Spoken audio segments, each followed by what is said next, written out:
Guten Morgen, everybody. I need to get my trousers on. Jesus Christ. Doing it with one hand is difficult. Do I look cute? Morning hairstyle. Digging it. My cute little pajamas. Ooh. Stylish girl. Yeah. Super cute. Yeah, I know. Flowers are like dead. So, let's begin.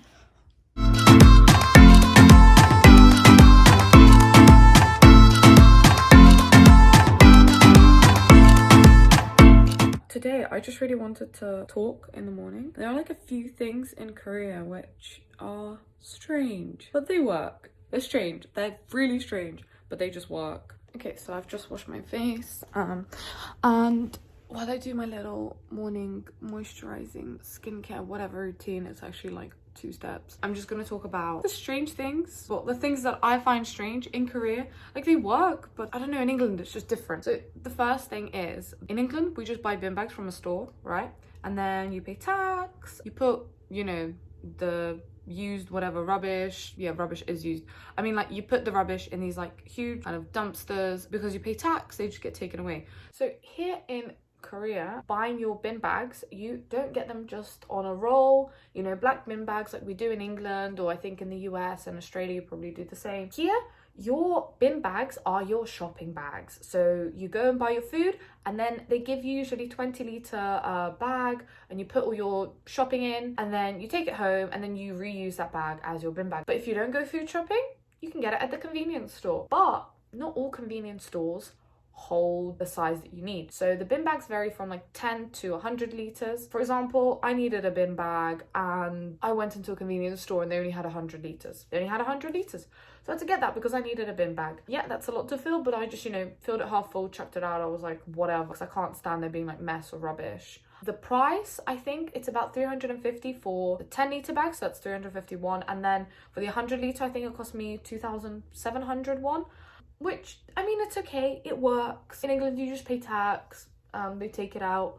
So another thing is that instead of just chucking things out, you have to put a sticker on things, which I did not know. So I chucked away a chest of drawers, and I come into work and my boss is like, did you chuck something away? And I was like, yeah. And then he said to me, well, you should put a sticker on it. And I looked at him like, a sticker? Literally, I'm confused, and he's looking at me, he's confused. He's like, how do you not know? And I'm like, what is this? And this is something they don't tell you. So they don't tell you about the bin bags, they don't tell you about the stickers. When you arrive here, they don't tell you any of this. And it is strange. It is strange for me, coming from England, but it works. So when you chuck something out, like a mirror or chest of drawers, a lamp, a microwave, anything, you have to put this sticker. It's about this big. You have to put it on the thing. And also, you don't know how many of them you need to put on. It could be 1, it could be 2, it could be 10. You just need to put as many as you think you can, or as many as you think you should, and then they take it away. So that's another thing that I find slightly strange, but it just works. It just works here, apparently. Another thing that I find strange is that there would be nice cafe, very nice modern cafes in what would be maybe a residential area. I find it a bit strange because the cafe itself, when you look on the outside, it doesn't look in a way kind of like a cafe. It just looks like a storefront. You have like flats over it. Or you would sometimes literally have a cafe in what looks like a block of flats. So it looks like a block of flats, and then you go through the side and it will be on like the 3rd or the 4th floor, and I have no idea what are on the other floors. It just looks to me like flats. So this is something that's a bit strange for me. The fact that you have a residential area and then really, really nice cafe, really modern. And I'm guessing this is pretty normal here in England, or like where I live. Cafes and restaurants will kind of be on one street, but then every, like, if you have homes or flats, they'll be like off to the side. Do you know what I mean? Like, you'll have like a high street full of the cafes and the restaurants and the shops, but you never have like a cafe in the middle of where a bunch of houses are. But that's like normal here, you know, it's like all mixed. Another thing is the fact that we'd have these tall buildings, which you would think, oh, that's a block of flats.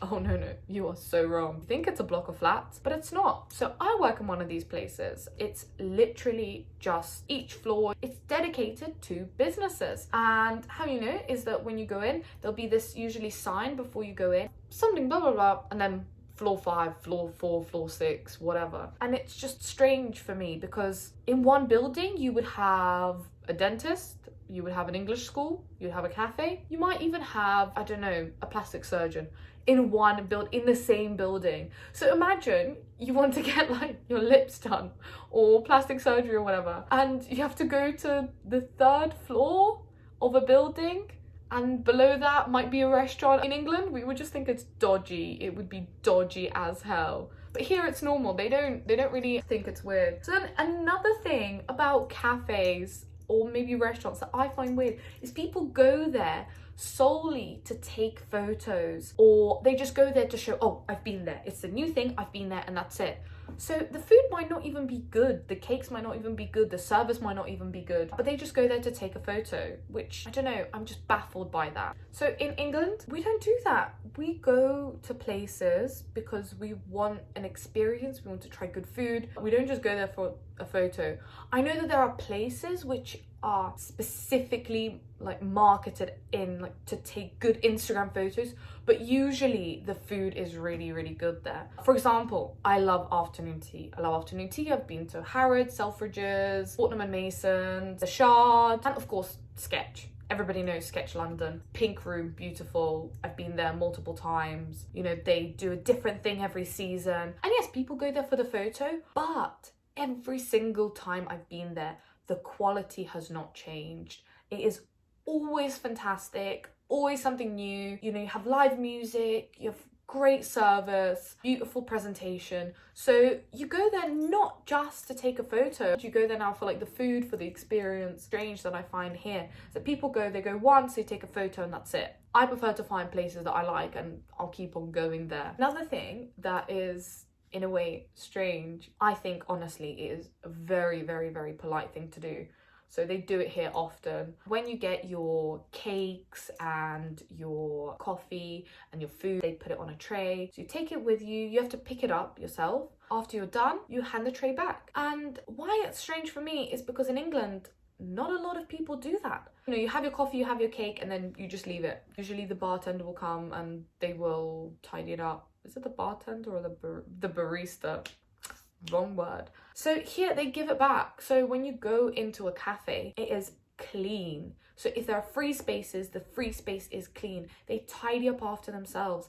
And I think that's just such a polite thing to do. It's just nice for the next person. And it's also nice for the people that work there because they don't have to tidy up after your rubbish. Like, you made the mess. For me, it was strange at first because I didn't know where to put it, who to give it to, but it's something that, you know, you see other people do, so you learn and you do it. Another thing that I have found strange is the fact that when you get your debit card or credit card, I'm not 100% sure what they call them here, but you don't use chip and pin. You don't type in your pin when you're paying for things. So if you're getting cash out, no problem, you have to type in your PIN. But if I'm paying for something, I don't need my PIN. I literally just slot my card in and then they give it back to me. The thing that you do need to do is sign. If it's something over 50,000 won, which I think is about £35, you have to do a signature. But what about something that's about 500,000 won? Or 1,000,000 won? Or 2,000,000 won? Same thing, you just sign.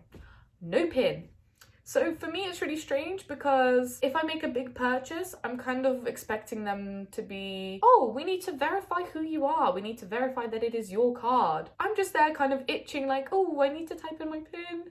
And they're like, no, please just sign. Just sign. So anyone can literally use my card, sign, and that's it. Money out of my account. It's been bought. It literally mined me. And I was just blown away. I was like, what the hell? Another strange but weird thing, and it just works. It just works here. Nobody really steals things. So moving on about the convenience stores. The convenience stores are really convenient here in terms of the food. And there is literally food that it will not expire probably in the next year. If you find an apple or a banana, you are lucky. But most things here in the convenience store are not fresh. They are packaged, processed foods. In England, the convenience store is like a mini supermarket.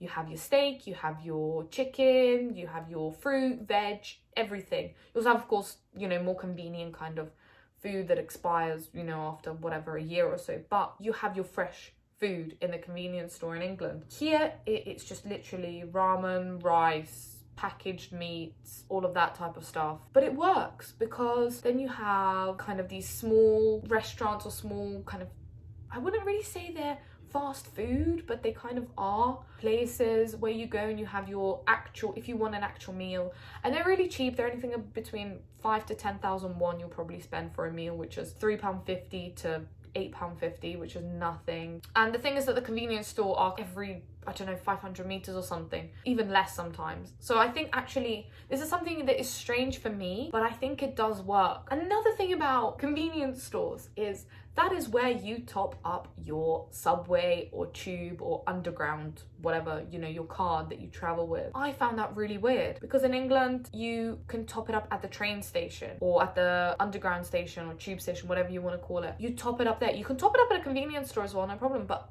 a lot of the time you have a low balance. There's literally, you know, little things and you just top it up there. With my card that I have, I can't do it. Like, they have little machines, but I can't do it. I think you need to have some like special whatever Korean card. I don't know about it. But you have to go to the convenience store and you have to top it up. And then you think when you top it up, you can just do it any method, you know, money is money. No, it has to be cash. So for me, the problem is that I probably am not carrying cash around with me. Since Korea is a very cashless kind of society, you don't really need cash a lot of the time. I just don't get it, is the fact that I go to the convenience store. You can pay for everything by card, but you want to top up your subway card or your tube card?